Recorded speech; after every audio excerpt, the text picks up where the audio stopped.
Mungkin saya besok akan mengeluarkan surat atau SK gubernur atau surat edaran bahwa orang yang masuk rumah sakit atau puskesmas yang disebabkan karena penganiayaan yang mengakibatkan luka dan dia tidak memiliki kemampuan keuangan untuk membayar, maka itu bisa menjadi tanggungan pemerintah.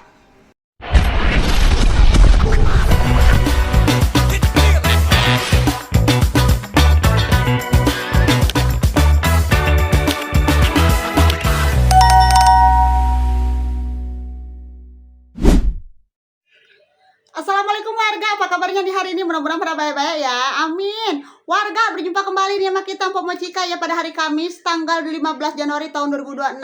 Nah kali ini tuh Mpok ingin mem-up terkait masalah kasus ya yang berada masih tetap di Jawa Barat ya, tepatnya di daerah Kota Bandung. Sebenarnya kasus ini tuh udah viral dari beberapa hari yang lalu, di mana ada sebuah kejadian bapak-bapak meninggal dunia akibat kena hantaman tinju dari seorang anak muda, si Abang Jago. Terkait permasalahan di mana bahwa si anak muda tersebut ini, si Abang Jago lah ya kita sebut, dicurigai mencuri di sebuah minimarket oleh karyawan minimarketnya ya. Karena apa dicurigainya? Karena ada beberapa barang yang dimasukkan ke dalam jaketnya ya, tanpa membawa keranjang belanja. Ketika ditegur, dan karyawan minimarket ini juga meminta pertolongan atau melaporkan kepada pihak keamanan setempat yang berada di wilayah RT RW di mana toko tersebut berada ya. Jadi si bapak yang meninggal ini tuh adalah pekerjaan itu keamanan di wilayah tersebut, istilah kata mah kalau kayak di perumahan mah ya keamanan inilah wilayah sekitar gitu kan, suka ada ya kayak security, tapi ini bukan security sih, lebih ke keamanan aja ya, ngertilah ya kalau ada berada di wilayah perumahan atau komplek-komplek kayak gitu kan suka ada pihak keamanan. Nah yang mana sih pokoknya ada videonya, ntar Empo berikan ya informasi. Kenapa Empo tertarik di sini untuk meng-up terkait pemberitaan ini? Karena ternyata Pak Deddy Mulyadi juga selaku Gubernur Jawa Barat menanggapi terkait viralnya kasus ini ya. Ternyata setelah diadakan wawancara atau tanya jawablah bersama pihak keluarga korban, terseliplah ada istilahnya bahwa korban tersebut ini ketika dirawat dan mau diambil tindakan operasi, tidak dilakukannya tindakan operasi karena adanya keterhambatan dari segi biaya, di mana harus memasukkan dulu deposit sebelum melakukan operasi tersebut. Cuman sangat disayangkan dari pihak keluarga ini memang keluarga yang kurang mampu, jadi biaya tersebut itu tuh tidak didapatkan, dan akhirnya membawalah pasien pulang ke rumah ya. Ternyata innalillahi wa inna ilaihi rojiun, si bapak tersebut tidak bisa tertolong. Nah ini dia kita Empo berikan ya cuplikan videonya, takutnya kalian pada lupa atau mungkin ada yang belum mendapatkan informasi tersebut. Ini dia, yuk cus.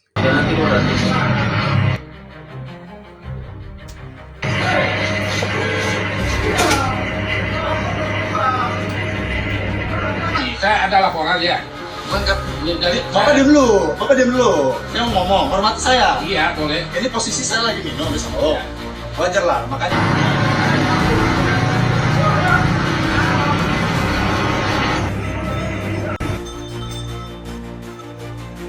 Nah, pokoknya ini ya warga ya, terkait cuplikan videonya kalian bisa dicarilah sendiri ya bagaimana lengkapnya.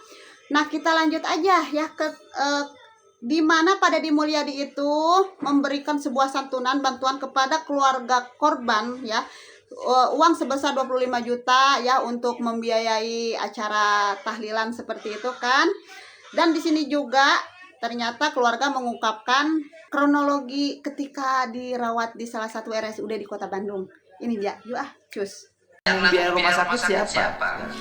Kebetulan yang waktu pertama di rumah sakit RSUD itu karena harus umum Pak, untuk masuk ICU alhamdulillah kita ada bantuan santunan dari pihak toko tersebut. Oh, dari Alfa. Dikasih santunan, kasih bantuan kita sehingga Bapak bisa masuk ICU. Setelah itu Kemudian karena kitanya sudah tidak punya biaya lagi untuk pengobatan selanjutnya karena harus tindak operasi, kami pihak keluarga sepakat untuk membawa dulu pulang Bapak ke rumah. semalam Bapak di rumah, langsung kita keluarga juga sama warga dibantu warga inisiatif untuk membawa lagi Bapak ke rumah sakit. Jadi itu tidak sempat dilakukan tindakan ya? Tidak Pak, kalau masalah tindakan itu harus gede biayanya, jadi kita semampu aja yang ada uang yang ada manfaatkan. Kan RSUD mana RSUD-nya? Katakan Oh, loh, kenapa tidak berproses ke tindakan aja? Apalagi RSUD kan bisa terus berproses. karena harus umum Pak bayarnya. Aduh, ya nggak apa-apa, pada jalan aja Bu.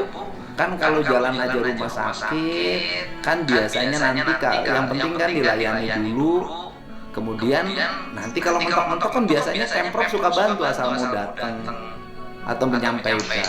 Karena harus masuk deposito dulu Pak. Rumah sakitnya minta deposito. Iya, waktu masuk ICU juga kan harus masuk deposito, sehingga alhamdulillah dari pihak toko tersebut memberikan dulu deposito masuk, baru Bapak bisa masuk ke ICU. Iya, padahal kan kalau operasi rumah sakit jalan aja kan, deposito kan bisa belakangan sebenarnya. Kan ada juga Pemprov kan sudah memberikan surat tidak boleh tidak melayani. Kalau mentok nanti pembiayaan kan biasanya kita tanggung. Kita awam Pak, jadi kita nggak tahu soal yang begitu. Kita ya udah inisiatif keluarga aja untuk membawa dulu pulang Bapak, semalam tinggal di rumah. Jadi akhirnya tinggal di rumah, kemudian Bapak tidak sadar-sadar. Masih koma.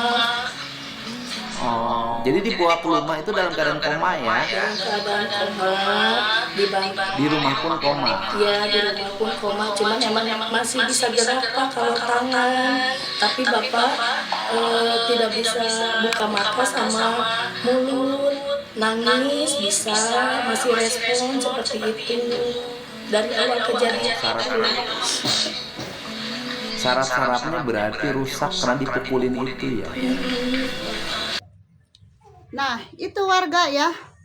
Jadi sangat disayangkan kalau dari pihak pengakuan keluarga ini tuh dari awal juga almarhum bisa dibawa ke ICU itu harus ada deposit masuk dulu, dan alhamdulillahnya ternyata dari pihak toko tersebut juga memberikan uang santunan, yaitu yang bisa memasukkan si bapak ini ada perawatan di ICU, dan ketika untuk operasi juga harus ada deposit juga. Bagaimana warga tanggapannya ya terkait kayak begini?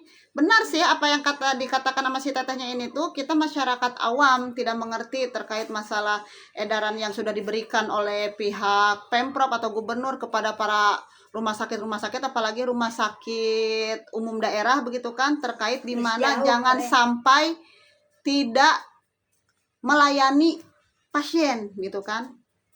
Tapi di sini juga ada klarifikasinya warga ya dari pihak rumah sakit tersebut, karena kan tahu sendiri Bapak Aing ya pada di Mulyadi mah kalau udah terkait seperti ini, terkait rakyat kecil, terkait birokrasi yang mengejelimet kayak begini kan, terkait ya tindakan-tindakan rumah sakit yang di luar istilahnya rasa kemanusiaan, pasti pada di Mulyadi itu akan terus ditindaklanjuti begitu kan. Bahkan kasus ininya juga sama pada di Mulyadi itu dikawal sampai mendapatkan keadilan yang seadil-adilnya. Nah, ini dia klarifikasi dari pihak RSUD yang ada di Kota Bandung. Bagaimana sih Po? Ini dia, yuk cus. Bu, waktu itu memang ada pasien yang dirawat oleh ibu yang korban penganiayaan itu. Ayo Pak, ada Pak. Masuk ke bagian umum. Masuknya IGD ya Bapak. Ya, ayah ke IGD dan masuknya IGD-nya jalur umum. Leres Bapak, karena dia itu adalah korban penganiayaan Bapak, seperti itu. Korban penganiayaan, ya saya paham.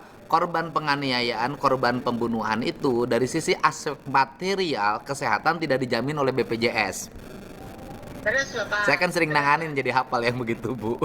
Mohon Pak. Dia waktu itu kemudian bayar DP ya melalui perusahaan Alfamart itu. Mohon Bapak, jadi waktu itu Alfamart itu memberi bantuan Mbak.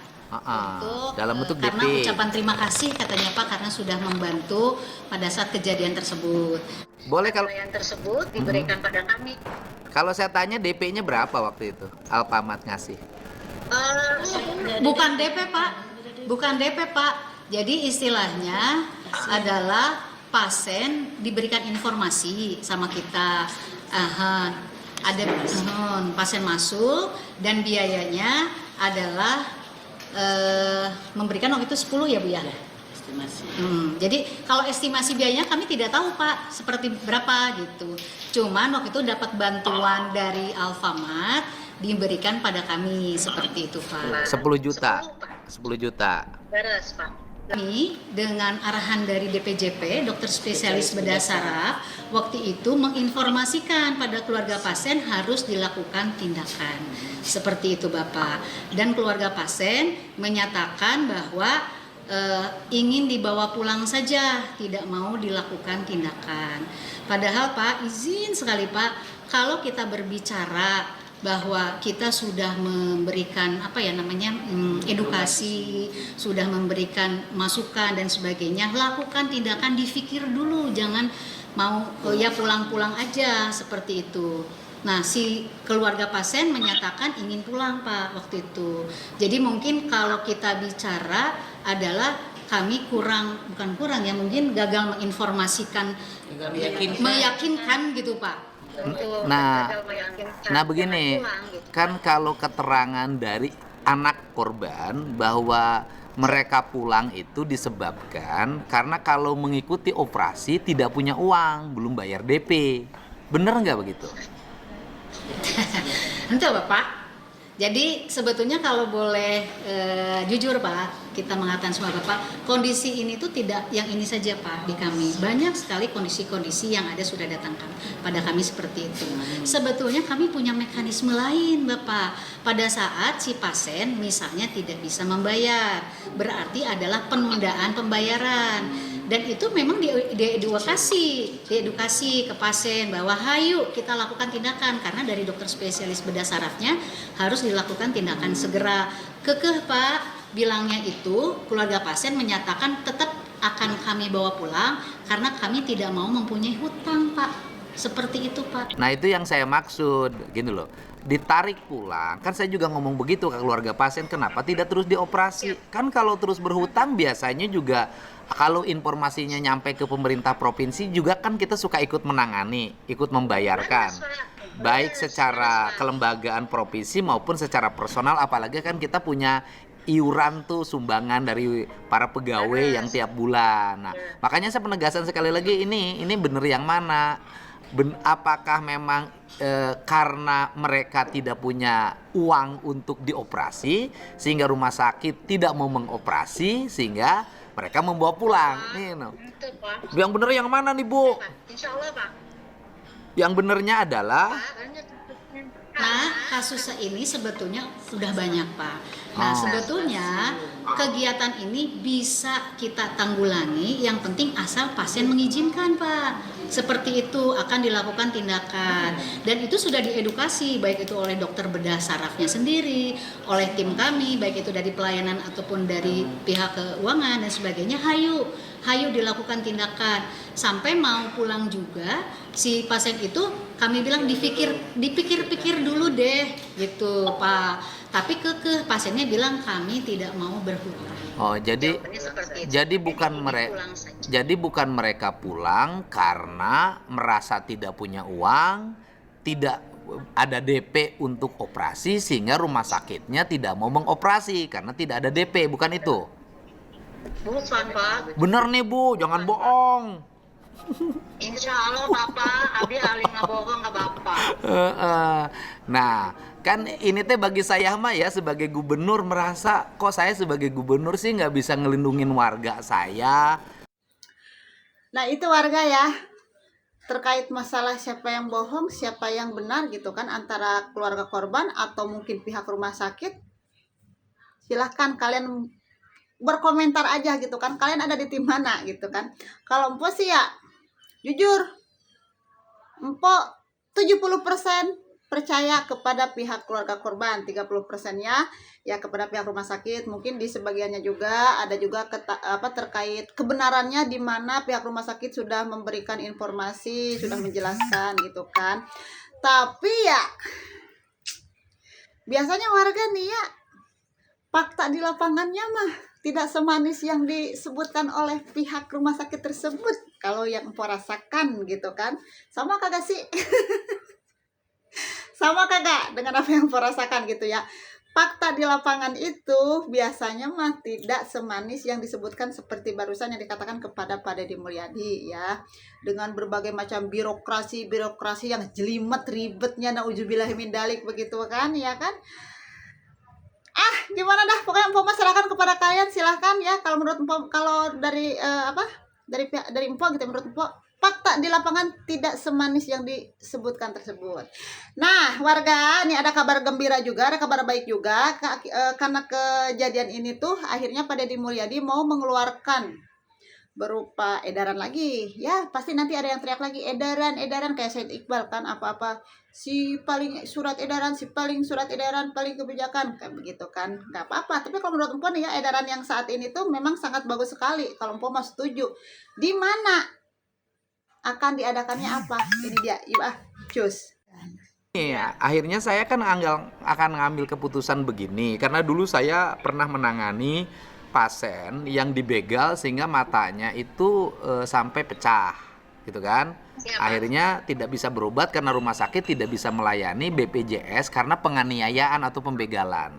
Sehingga mungkin saya besok akan mengeluarkan surat SK gubernur atau surat edaran bahwa orang yang masuk rumah sakit atau puskesmas yang disebabkan karena penganiayaan yang mengakibatkan luka dan dia tidak memiliki kemampuan keuangan untuk membayar, maka itu bisa menjadi tanggungan pemerintah. Dengan catatan dia korban yang dianiaya, bukan dia yang menganiaya. Gitu loh. Atau dia dia orang yang dianiaya, bukan dia tawuran. Nanti kan ada kualifikasinya. Kalau yang tawuran saya nggak mau mengobati, biarin aja. Gitu loh. Jadi, tapi yakin nih Bu nih, ini jangan bikin saya ngambek nih. Keren, Bapak Aing. Bapak Aing mau mengeluarkan sebuah SK atau surat edaran ya, surat keputusan. Di mana jika nanti ada korban penganiayaan, korban dibegal, seperti itulah ya, akan dimasukkan tuh kan kemana? Agar apa? Agar rumah sakit menangani. Begitu. Agar rumah sakit menangani ya. Tapi yang mudah-mudahan nih rumah sakit harus mau ya menangani dengan adanya SK terbaru nih nanti sama Pak Deddy Mulyadi. Jangan sampai dari pihak gubernur mah sudah menerbitkan SK, menurunkan SK gitu kan seperti yang disebutkan ya. Nanti dari pihak rumah sakitnya ada aja alasannya ketika menerima korban-korban penganiayaan yang memang benar-benar membutuhkan pertolongan. Jangan sampai ya. Biasanya kan begitu ya. Bener kagak warga? Biasanya suka begitu. Gue mah kalau udah pada turun di bawahnya, di lapangannya gitu kan, tidak semanis yang begitu ya. Nah di sini juga Pak Deddy Mulyadi ketika membahas terkait masalah ini nih ya, RSUD yang bukan menolak ya, yang istilah kata mah yang ada hubungannya sama pasien penganiayaan almarhum si bapak tersebut gitu kan, berjumpa juga melalui video call sama Pak Walinya, Pak Farhan gitu kan. Bagaimana nih tanggapan dari Pak Walinya dan penjelasannya? Yuk cus. Kali itu saya ini lagi nanya ke direktur karena keterangan dari warga Pak Wali yang korban pemukulan itu kemarin kan tidak dioperasi karena tidak bayar DP. Saya minta penjelasan, ternyata tidak katanya. Orang tuanya ya keluarganya yang minta maksa pulang. Siap. Betul Pak, memang kesalahan kami adalah gagal meyakinkan Pak. Gagal meyakinkan, jadi ya Bentar warga. Baru nyampe pisan kok bisa tahu ya Pak Wali dengan kata-kata istilahnya yang sama pihak RSUD. Gagal meyakinkan gitu. Kok bisa tahu sih warga? Udah berpikir positif warga. Berpikir positif ya. Lanjut. Dan kalau pasien sudah maksa pulang, kitanya juga Secara aturan nggak bisa Pak kita tahan. iya Pak. Jangankan yang maksa pulang, yang maksa pisah aja ada, Pak. Ampun atuh Pak, maksa pisah Bapak. Jadi gini Pak Wali, kan gini, ini penting karena Pak Wali kan lagi menggerakkan ronda itu Pak Wali ya. Betul. Kasus yang kemarin itu menurut saya juga hal dari awalnya sepele. Orang pendatang baru masuk ke situ, mungkin RT RW-nya kurang aktif atau mereka tidak lapor itu. Betul Pak. Daerah situ memang daerah perbatasan sihnya, jadi kita memang lagi rada lemah di syaratnya Pak. Tapi nggak apa-apa, ini jadi pelajaran penting Pak. Harus didorongin. Iya Pak, daerah perbatasan. Jadi yang berobatnya dari Kabupaten Bandung, yang bayarnya Kota Bandung katanya gitu. Alhamdulillah Pak, itu mah rezeki kami. Tadi sudah disampaikan juga Pak, tadi itu bagian tadi Ya biasa itu Mas. Tapi tagihannya sudah dibayar Bu dari Dinas Kesehatan Kabupaten Bandung. Alhamdulillah Bapak Parantos Oh iya, kemarin sama alhamdulillah. Dinas Kesehatan Kabupaten. Hatur nuhun Pak. Yang penting Insyaallah Pak. Atau mohon pisan Pak perhatian sarana Pak. itu belum punya areal parkir cenah. Iya kan mau dibangun. Pak Wali Pak. Sama Pak Wali. Ya tadi udah cerita. Saya bilang Kota Bandung mah sekarang mah anggarannya jreng, banyak. Duit naloba tinggal dipakai. Pak multi-years Pak, aman Pak. Ya udah pokoknya harus hebat lah di bawah pimpinan Bapak Farhan, layanan kesehatan Kota Bandung harus top. Mana itu surat penyerahan pembongkaran itu? Siapa sebentar Pak? Saya negosiasi dulu Pak. Iya, gitu. Sama saya mah pengen diberesin. Nuhun ya Pak Wali ya. Nuhun pisan. Aduh. Ada apa sih dengan Pak Wali? Pak Wali ulah sok loba bengong atuh ya ketika ngobrol tuh dia ditanya mana surat pembongkaran. Oh iya siap lagi dinego Pak. Jadi agak ada lahan parkirnya itu ke rumah sakit. Hah? Oh baru mau dianggarkan. Ini lagi. Tenang Pak, aman Pak. Ya Allah begitu ya. Pak Wali. Lebih gesit lagi ketika ada sebuah sidak atau pertanyaan apapun itu gitu ya, jangan kayak orang bingung ya, celingak celinguk gitu, harus keren kata Pak Deddy Mulyadi juga, Kota Bandung harus lebih bagus ya. Pokoknya warga ya nih terkait SK yang akan dikeluarkan oleh Pak Deddy Mulyadi yang masalah orang jika menjadi korban penganiayaan harus ditindaklanjut oleh rumah sakit harus ditindak langsung oleh rumah sakit dan istilahnya mah jangan dimasukin ke pengobatan umum gitu ya. Bagus, mudah-mudahan nih para rumah sakitnya amanah, terkhususnya rumah sakit daerah, rumah sakit pemilik pemerintah ya, harus pada amanah nih kalau nanti surat SK tersebut udah keluar ya. Soalnya utamakan nyawa dulu lah ya sebelum terkait masalah biaya birokrasi ya yang ngejelimet itu kan. Sama buat keluarga korban juga turut berduka cita ya.